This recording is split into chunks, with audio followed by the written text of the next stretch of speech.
Hey guys, what's up? It's Jasmine here, and this is episode 2 of Living with Lupus. And today we're going to be talking about my diagnosis with lupus. So yeah, let's get to it. So before I was diagnosed with lupus in 2007, I actually was no stranger to being sick or being in the hospital or just having wild things going on. Growing up, and I say growing up, but I wasn't all the way grown up before I was diagnosed with lupus. But anyways, growing up, I used to get migraines, like really bad migraines, to the point where I would just lay in darkness. And there was really no medicine would help it. The one thing that did help was like my dad would massage this little area, whatever this is called, I don't know what it's called. And that would help alleviate the pain, but medicine wasn't it. And it was never like, it was diagnosed, but it was never treated. Like, I know people who get migraines and they have like actual medication for it, but mine was never like medicinally treated. We were more like the home remedy type. I remember one time my grandma put half of an onion and some mustard into a brown paper bag, and she had me, I think it was either we laid it at my feet or on my head to like take the migraine away. And honestly, I swear it worked. But eventually the migraines just like stopped occurring, and then I hopped into having these wild allergic reactions where I would break out in hives all over my body, all over my face, like everywhere. And my grandma, my mom would treat it with like cherry Benadryl or like Motrin. And then we found out that I was breaking on these hives because I was allergic to red dye.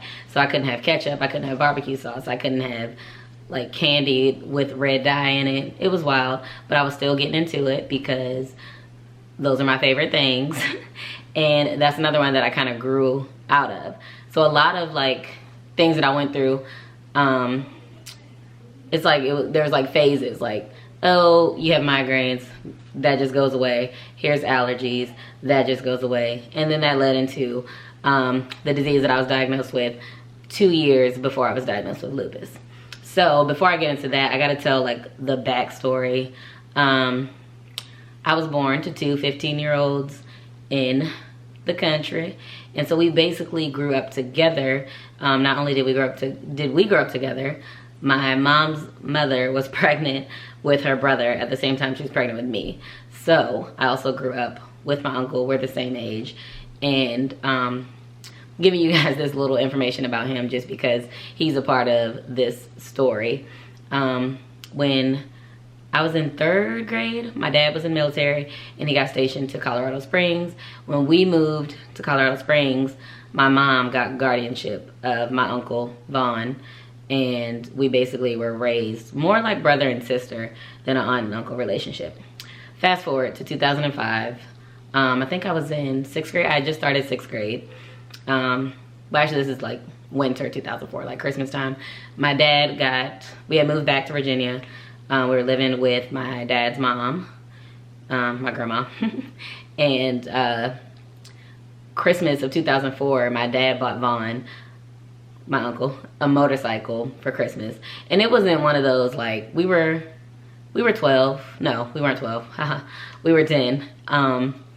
And he got him the motorcycle. It wasn't one of those like little battery plug in the wall type joints.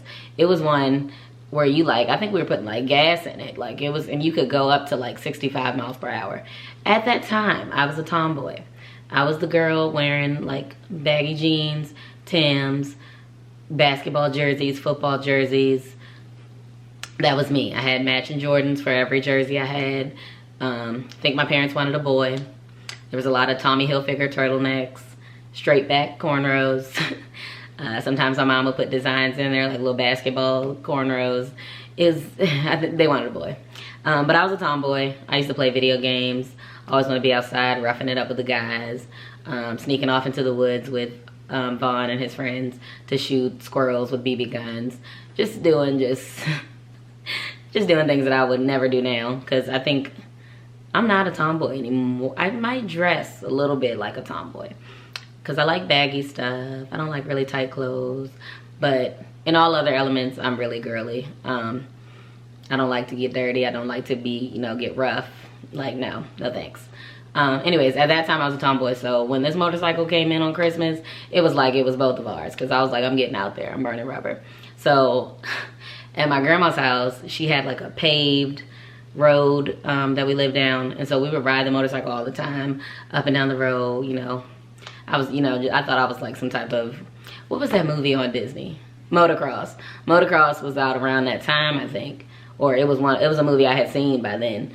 And you know, that's who I felt like. I felt like I was in motocross. I'm like whipping it, like going for broke on this motorcycle. One Sunday though, we went to my mom's mom, my other grandma. We went to her house for dinner.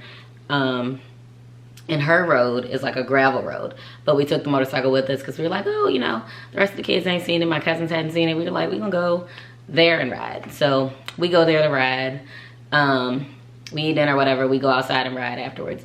Now, across from my grandma lived Vaughn's best friend, who I had a crush on. And so I knew that when it was my turn to get on the motorcycle, I was gonna show out. He hadn't been outside yet, but I was like, if he's home, he's gonna see me, and he needs to see me doing my thing.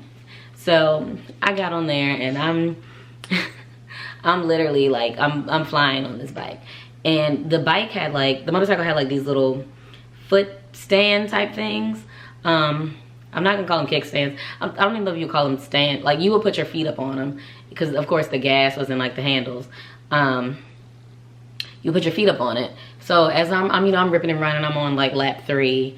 One of the foot things comes up, so I don't have anywhere to put my foot. So, but I'm still like, I'm concerned looking over here to see if my crush has now like is peeking through the window, or if they're home at all. I'm still trying to go 70. But I'm like looking up and down, trying to put the foot thing down. Next thing I know, the whole bike just like flips from under me. I'm like sprawled out in the gravel. The bike's like spinning back towards me. I can just see like a blur of like everyone's feet running up. My mom was pregnant with my little sister at the time, and I just see like everyone's feet just like running up, and there's dust flying everywhere. And like when sound came back into my head, because like I just felt like everything was just silent, and I'm just laid out, splattered out on the gravel, thinking to myself, hope that my crush didn't see me. My dad scoops me up, and he's taking me in the house. I see Vaughn behind us, like trailing behind us, like pushing the motorcycle and crying. I'm crying because I'm just dramatic, and like I just like wiped out. Literally landed right in front of my crush's house, and I knew, like, in my head I was like, see, that's what I get, that's what I get. So we get in the house, and you know, I'm still being drama, and we go to examine like if I'm hurt. Literally there was one little pebble, like smaller than a dime, that had like ripped through my jeans and was like pressed in my leg. My dad like plucked it out. At that point, my mom and dad were like, all right, let's go. Like, you done did enough for the day. I had totaled the bike. The bike's done. He's only had it for like a month at this point. Bike's done. We never got it fixed either. Sorry, Vaughn. But totaled the bike. So we head back to my other grandma's house. Because it was a Sunday night, I think. Yeah, it was a Sunday night, and I had school the next day. So we head on home. I'm drama, but in my head, I love a good story. So I'm like, I can't wait till I get to the house so I can tell them about how I totaled the bike. Get to the house, I'm like busting into the house like, I totaled the bike, man, it's gone, it's done. I wrecked, I went down, I was going so fast. Blase, blase. My mom's like, go, cut it out, go take a bath, get ready for school tomorrow, whatever. So I go into the bathroom to get ready to go to school. I mean, not to go to school. I go to the bathroom to get ready to take a bath and go to bed or whatever. I go to the bathroom, y'all, and my entire leg, literally from the top of my thigh all the way down to my ankles, is like red, purple, blue. It has all these like white speckles in it, and I'm in the bathroom like, ah, mama. My mom comes in. She trying to act like she chill about it, but I know inside she's freaking out. Her and my grandma, they both looking at me like, it's not, just calm down, it's nothing, blah, blah, blah. But low key, I know they were scared because I was scared because we ain't never seen nothing like that. Cut it out. But anyway, so they called the doctor, and he's like, okay, she needs to come in tomorrow. Come in, bring her in first thing tomorrow. Sounds like it's just bruising if it doesn't hurt her. Because it didn't hurt. It was just looking crazy as hell. But it didn't hurt. So we go, but in low-key I'm thinking like my dramatic self, I'm like, I'm gonna have to get it amputated, they're gonna have to cut it off, they're gonna cut my leg off, like that's all I'm thinking. But then so once I knew like I was going to the doctor, and I was going to the doctor that morning, but I knew that I was gonna have time to go back to school afterwards. So if y'all know back in the day, Limited 2 was popping, and they had those little velour tracksuit things. I had one that was like this hot pink color, and I used to wear it with my K-Swiss, and I knew that's what I was gonna put on for school to go to the doctor, because that you could pull the pants leg all the way up to the thigh. And I was like, I can't wait to go to school and show people what happened. So we go to the doctor, they look at it, they're like, okay, we need to run some tests. You know, because we explained to them that literally when we left my grandma's house before, like my grandma's house, it was like literally like a little dot, like one little dot on the upper thigh. And by the time we got home, which was in like a 20, maybe 30-minute time span, the entire leg was looking like that. So they ran some tests, I went back to school. Y'all, I got to school and I was just whipping that leg up, like whipping that little velour pants leg up every couple minutes. Like, look what happened to me. Saw my crush, I was like, did they tell you what happened? Like, did Vaughn tell you what happened? Like, I completely totaled his motorcycle right in front of your house, blah, blah, blah. Like, I'm just out here, I'm just flexing, thinking it's, you know, fun and games. Now, mind you, they did some tests. So 2 days later, we get a call asking, you know, saying that they need us to come in.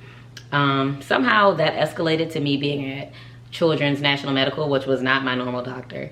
But that's kind of where I was sent. And the diagnosis was for idiopathic thrombocytopenia purpura. And I'm probably butchering that up, but it's ITP for short. It is a blood disorder in which you have a low amount of platelets.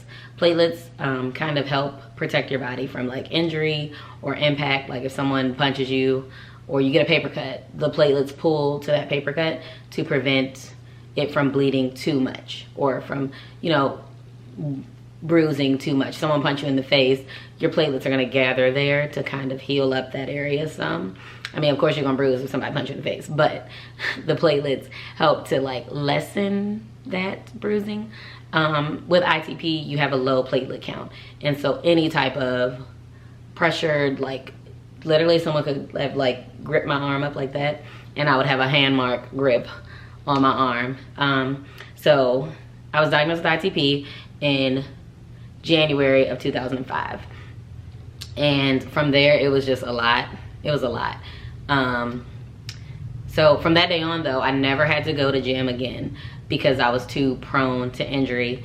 I spent a lot of time in the emergency room for little things, like me and my grandma going to the grocery store and I like bust my head on the car door, getting in the car. My grandma's like, we're going to the emergency room. I'm like, come on now, like we don't need to go to the emergency room. Get to the emergency room and they're like, if you hadn't gotten here, you'd probably be dead in 2 hours because you don't have, your platelet count is 0. And I think the platelet count was supposed to be, I want to say like 400,000, but mine would be like super low. Like every time we went to the emergency room, we were like right on time. I used to have to get platelets, like platelet transfusions through an IV. Just a lot of I didn't get any more spankings. But another treatment for that was steroids. So ITP is common in like India, and they don't treat it with medicine. These girls usually grow out of it by the age of 16. And so those were our two options. Like, let's wait it out. You can wait it out to see if she grows out of it, or you can give her steroids and treat it, you know, kind of balance it out or whatever. So that was a very serious decision to make. And we did end up signing the waiver for the steroids. And I've been taking steroids since 2005. So for 15 years, I've been taking prednisone. And during those times, like in the early stages of the ITP, it was like up, down, up, down. Sometimes I'm taking 5 milligrams. Sometimes I'm taking 80 milligrams because I would be in a really bad situation where I was just like really weak, and the platelets were like keeping me afloat. I mean, the steroids were like keeping me afloat during that time.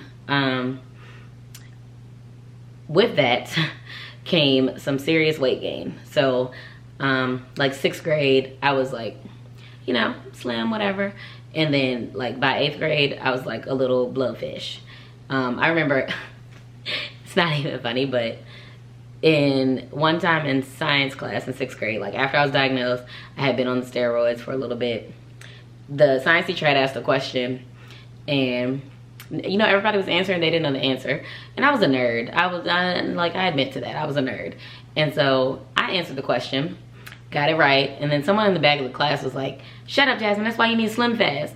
Man, whole class started laughing. Even Kiana, my best friend, was laughing. And I was sick. Like, I literally was like in my like science book, crying into the science book. But no one saw me crying, but I was crying because I was like, wow. But like, I really got big. And my mom would try to kind of like help me balance the weight, but like the steroids were so much, like I could stand up and be out of, like, if just from standing up I was out of breath. Or like just simple like tasks, like walking from, like taking 2 steps and I was out of breath. Like the steroids were like a lot on the body. So in 8th grade, I had to take like a super high dose of steroids. So bad, y'all, that I had to get a letter from the doctor to walk to lunch 15 minutes before the rest of the class. Because we used to walk to lunch together. And the first day, like when I started the heavy dose of steroids, we walked, I had walked to lunch with the class or whatever, and I was hyperventilating, like I could not get it together. And so I had to literally get a note from the doctor to allow me to walk to lunch before the rest of the class. And my best friend Kiana would walk with me. Shout out to Keys, because she's been like literally by my side the entire time. But yeah, she would walk to lunch with me. And one time when I was in 8th grade, we were walking to lunch, and I just couldn't take it. I just kind of like collapsed on the side of the wall, and then Kiana had to like run and get the nurse. They came back with a wheelchair. By the time they got back with the wheelchair, the whole freaking class is coming, and they see me in this wheelchair. So I'm like mortified now that they see me being wheeled. But that like stemmed into a whole another big thing where I was in the hospital for a long period of time.